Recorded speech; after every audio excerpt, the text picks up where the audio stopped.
Welcome back, everybody. Bitcoin and Barbells number 3, CBP Media Network, sponsored by nobody, because nobody has been asked yet. My name is Joey. I got chapped lips. It's cold here in Southern Ontario today, and I gotta fix that here with my cat's been chewing this up with some Lipsil. Maybe Lipsil should sponsor us. I have Burt's Bees too, but I find that the peppermint one, which I like, kind of chaps you a little more than it should. And actually, a buddy of mine at work was saying that maybe that peppermint is like drying you out a little bit. Anyhow, got a lot of shit on the last Bitcoin and Barbells because I wasn't lifting anything really heavy. I just kind of filmed my warm-up sets and then cut the episode. I don't know what we're going to talk about today. Maybe the ETF. Maybe the finer points of a good shoulder press.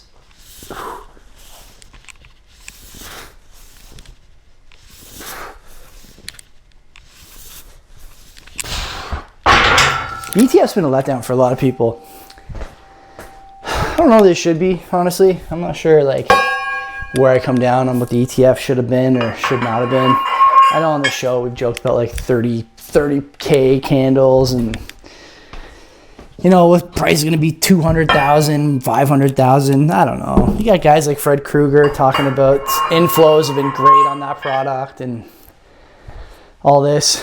I'm not sure that's true. I'm not sure it's false. I don't know anything about it. I don't purport to know, but should you care about the price, the ETF, all that stuff together? It's a nice cocktail for talking heads like me, for sure, and Len and others. You know, we basically are making a living talking about price, or at least derivatives of price. You know, the attention we get, both good and bad, I think is related to what the price chart says week to week, day to day. But price is like 40,000 now, 41,000, something like that. And I find myself not really disappointed, but rather excited that people haven't figured this thing out yet. TradFi and maybe also some of the folks who have been, you know, naysaying Bitcoin and wanted an ETF for clarity. Do they have that clarity now? I don't know. They might. I think they're going to be getting in at some point, and when they do eventually get in, it's going to be quite a scene, because I think, you know, as you guys know, let me move this mic here so it's not like hitting my skin so much. As you guys know, one of the big problems in Bitcoin is that trust in the underlying token has never been great from people who are in TradFi, and this is supposed to help with that. But let's talk about that. Let's figure that out. Let's hash that out after another set. I'm trying to get back some of my mobility. I had like an impinged shoulder, I think, something like that. I think I talked about this on the bench press episode, but it does bother me a little more at the gym than it does at home. I think because the seat here is a little more friendly for my stance. But anyway, how do you like to lift? Do you like to lift with your wrists over your elbows like a lot of people do? Or are you more of a inside grip, you know, really tight up against the back of the knurling gripper? I don't know. Wide grip enjoyers, stand up. I'm not a wide grip enjoyer myself, but I can see why you would be. Wide grip is wide muscle growth, right? I'm pretty sure. Anyway, let's get 5 here.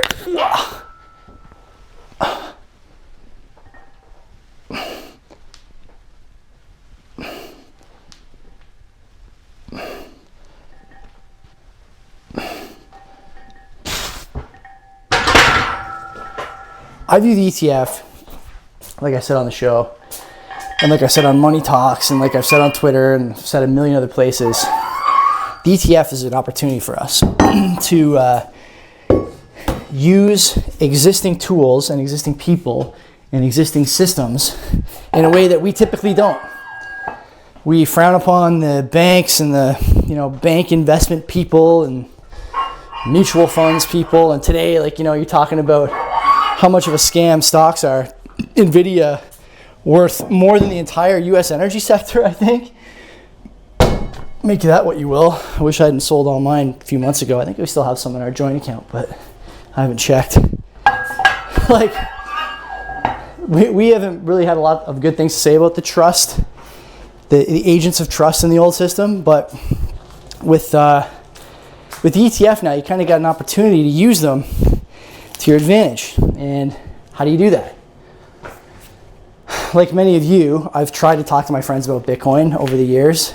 And, to say I've been unsuccessful, I think is, maybe a bit of an understatement. But I do have a hard time getting through to even some of my closest buddies about the importance of the asset and why, we should be thinking about buying some and allocating some of our savings and whatnot. That's the problem I'm having. You're probably having it too. But is your branch manager at the bank going to have it?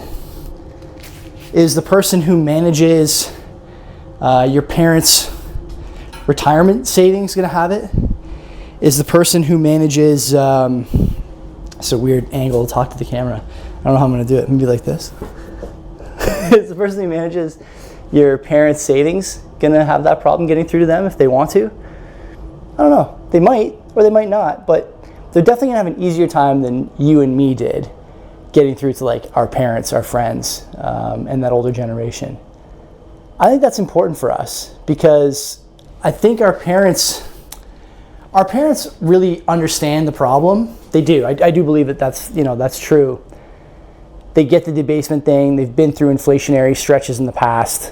Some of them old enough to remember the 70s stagflation. And they understand that part. It's the Bitcoin part they don't get and they're not sure about. And if we couldn't convince them, God knows how many things you've been like zealous about over the years, right, with your parents. My cat's thinking about coming in.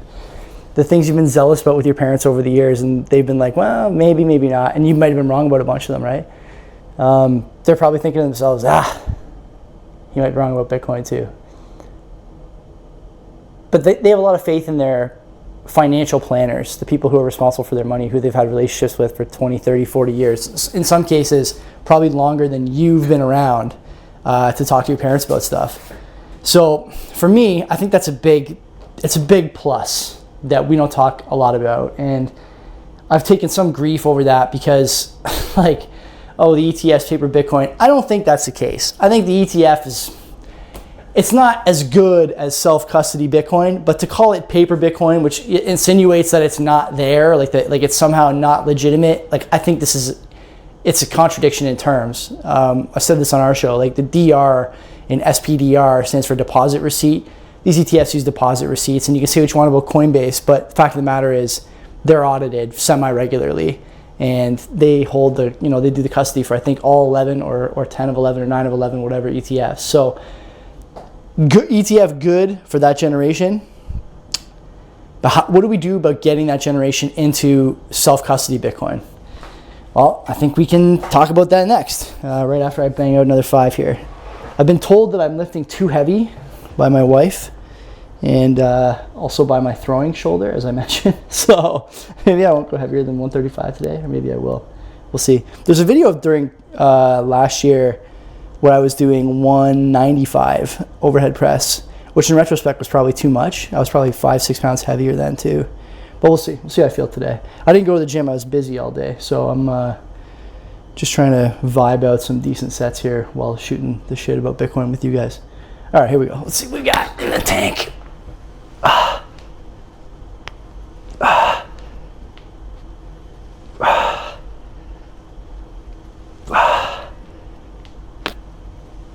That's a good set.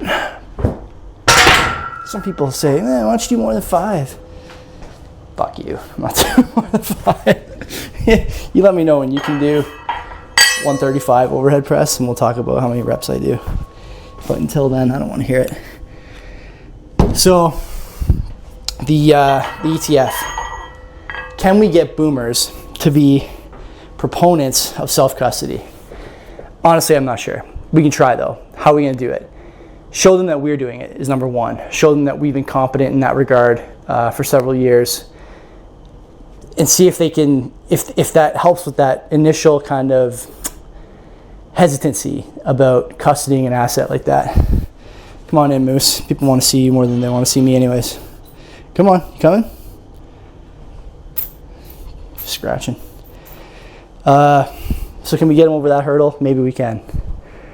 You coming in or you not coming in? What are you doing? You're more than welcome. I don't know if you'll make it on the camera, but we'll see.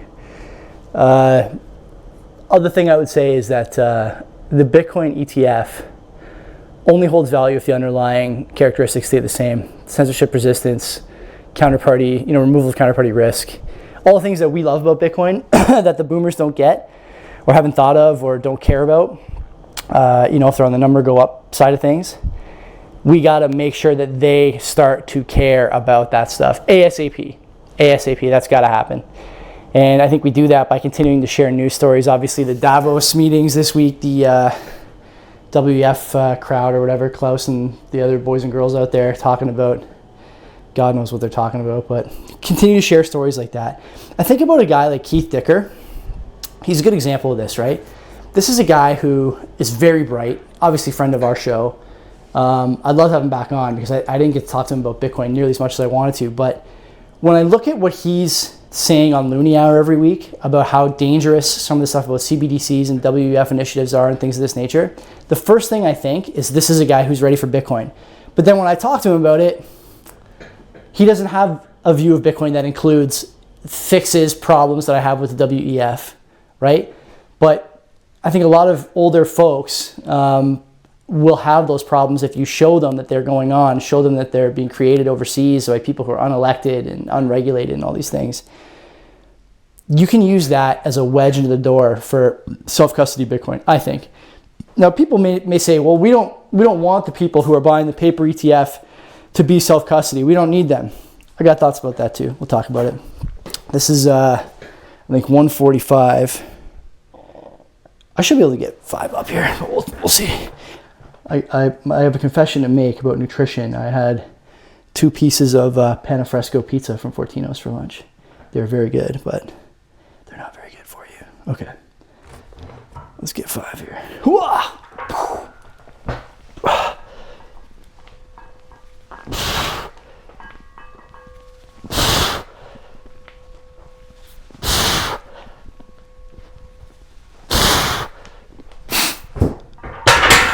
That's pretty good. We might be able to do 155 for 4. Try that next. Anyway, so you don't want people who are buying the paper ETF. We don't want them to participate. We don't want them to get rich. We don't want them to be part of the network. Like this to me is like low IQ stuff, honestly. I want people to participate. I want people to be saved from monetary debasement, and I want them to have every, the best opportunity we can give them to see what makes Bitcoin so special. And we don't do that. I should probably make sure I'm in the frame before I keep doing that shot. Yeah, it looks like I probably am. We can't do that if we say to them, HFSP, NGMI, we don't want you buying or participating in this via paper, blah, blah, blah. We have a responsibility. I think we've really abdicated over the last few years. Whether it was laser eyes, the acronym memes, the videos of accelerate. These things are all good for a certain crowd, for sure. But they're not good for people who really to drive this thing into the next period of financialization. It's not good for people we need to make that happen. I truly believe that. I'm not saying we should stop those things, but we have to have more than one approach.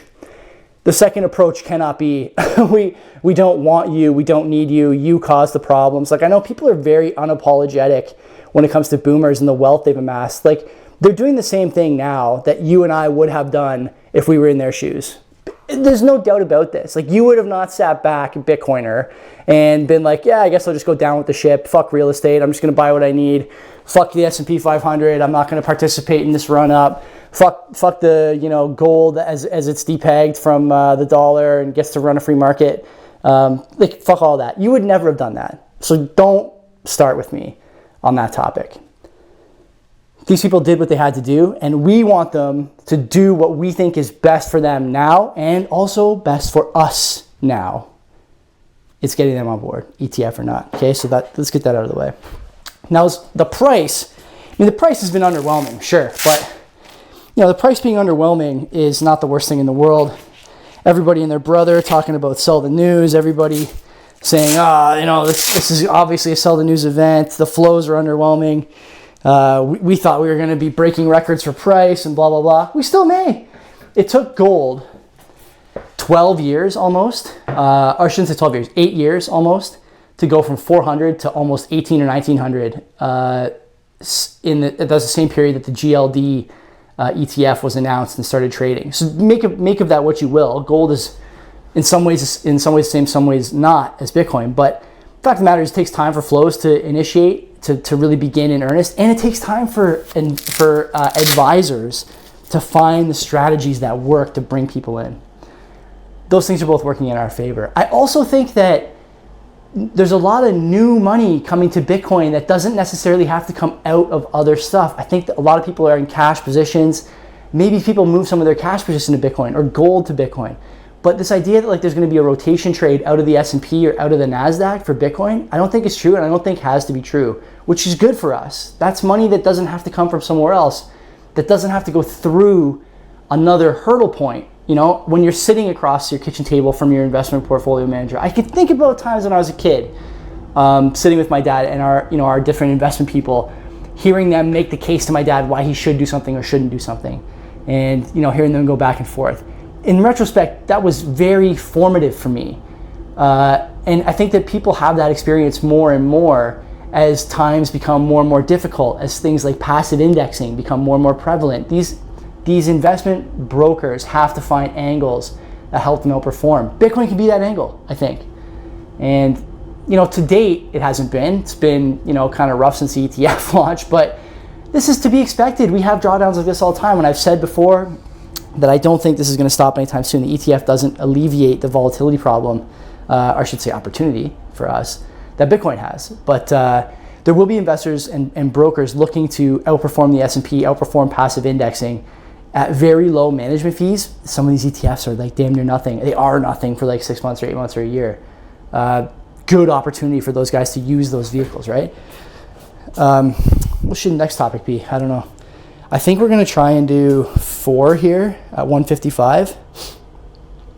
Yeah, we could probably do 5. I'll see what I got. I don't have a spotter. I don't have any fucking pins or anything, so we'll see how this goes. Also, these wrist wraps, I don't usually use these ones. These are very tight. All right, 1, 2, 3.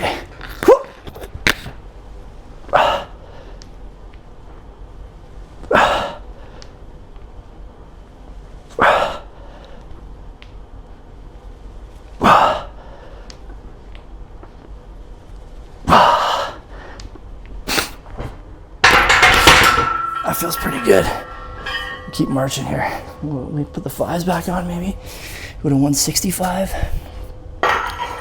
You don't realize when you're younger, going to the gym every single day. I still go most days, but if I'm lifting heavy, it's always better to take like 1 or 2 days off before you do it again. I might do bench on Monday this week or next week instead of legs. Usually I would do like rehabilitative legs. So a lot of negatives, split squats, lunges, some RDLs, some really slow, really focused hamstring curls or Nordics, depending on which gym I go to. Slow calf raises, and a lot of like stationary bike, just to try and get back on track after playing football on the weekends.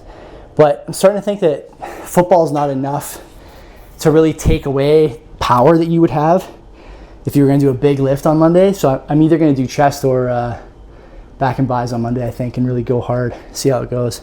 I need a belt. It feels like I need a belt when I'm doing rows, barbell rows, but story for another time, the merits of belting or not belting. Anyway, so let's talk about the ETF again. What other topics should we cover here? Should you drive people who have been hesitant about Bitcoin into the ETF? Controversial, I would guess, for a lot of you. I say yes. And I say yes because nothing really gives you the feeling of skin in the game and wanting to know more than what? Than having some skin in the game and watching number go up or down, I guess in some cases, to find out more about this asset that you picked up. Come on in, Moose. And so as you talk to people about the ETF, I'm sure some of your normie friends, I know a few of mine have messaged me over the last week or so and said, man, the ETF launch, that's big news for you guys, blah, blah, blah. Like, yeah, it is, but it's not, it's not something that's going to really drive me to act any differently or, you know, people who are in Bitcoin to act any differently. What it might do is bring in new people like you know, buddy of mine, buddy X or buddy Y, whatever.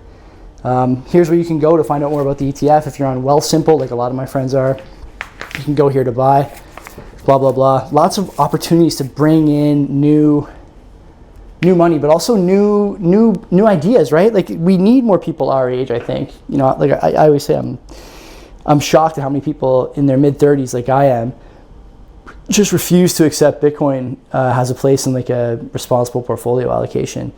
The risk, and as I mentioned, the kind of cloud around the asset has been lifted by the ETF at the very least. So you can drive these people in. Again, there are people in the Bitcoin space who are like, maximalism isn't the right word. I would consider myself a maximalist, but it's like this kind of overzealous religious fervor around self-custody and lightning and node running as like the first experience for people. I think that's wrong. I've said that on our show. I'll say it again now. I think that's wrong. And I think it's outdated and harmful, honestly, to adoption at this point. I don't run a node. I could run a node. It's not that hard. Like, I know kind of the ins and outs of running a node or opening a lightning channel. Like, I could kind of do it if I had to. I don't. You know, is that good or bad? I don't know. But asking someone who's not owned Bitcoin before to go from not owning it at all, skip the ETF, which has piqued their interest, by the way, and go right to the self-custody playbook, the self-custody Bible, I think it's a bad idea, honestly. And I think that we're being counterproductive with that. And I know some of you sent me messages and tweeted at me and said, like, yeah, the ETF is not a good thing. We got to steer clear. Look, man, it's a good starting place that we didn't have before. If you look across the history of Bitcoin, for all the times we should have been able to bring people in and really drive price and adoption. You know, I'm thinking just since 2017, you had the repo wobble in 2019, you had COVID in 2020, you had the truckers in 21, you had the inflation all through 21 and 22. We didn't do a good job with any of that, honestly, any of it. That's the truth. Hard fact, right? Look at the price. Did we get a super cycle? Did we get the God candle? Couldn't get past 70K, had 2 cracks at it. Couldn't do it. We never had a better opportunity than that leading up to 2017 or leading up to 2019, I would argue. I wasn't around for a lot of it, but in 2017 is when I started. And since I started, that there hasn't been better opportunities than that. This is the one we should be focused on now. It is the opportunity in front of us. Don't let it pass by without giving a college try to getting people in your life on board with this vis-a-vis the ETF. It can be the first stop, right? It can be the first stop. Start there and see what you can drive in terms of self-custody and you know, personal responsibility, self-sovereignty, all these great things that make the asset worth something. But start somewhere easy. That's what I'll say. I'm gonna rip one more set here for the haters. What is this? This is 165. This is a lot, especially because I wasn't planning on doing this today. Let's see. We can get 3 here. Don't be a baby. Go till you can't. Don't set limits. Yeah, good advice. Do not set rep limits for yourself. Go until you can't. Go until it's dangerous. That's the advice I'll give you. Okay, 1.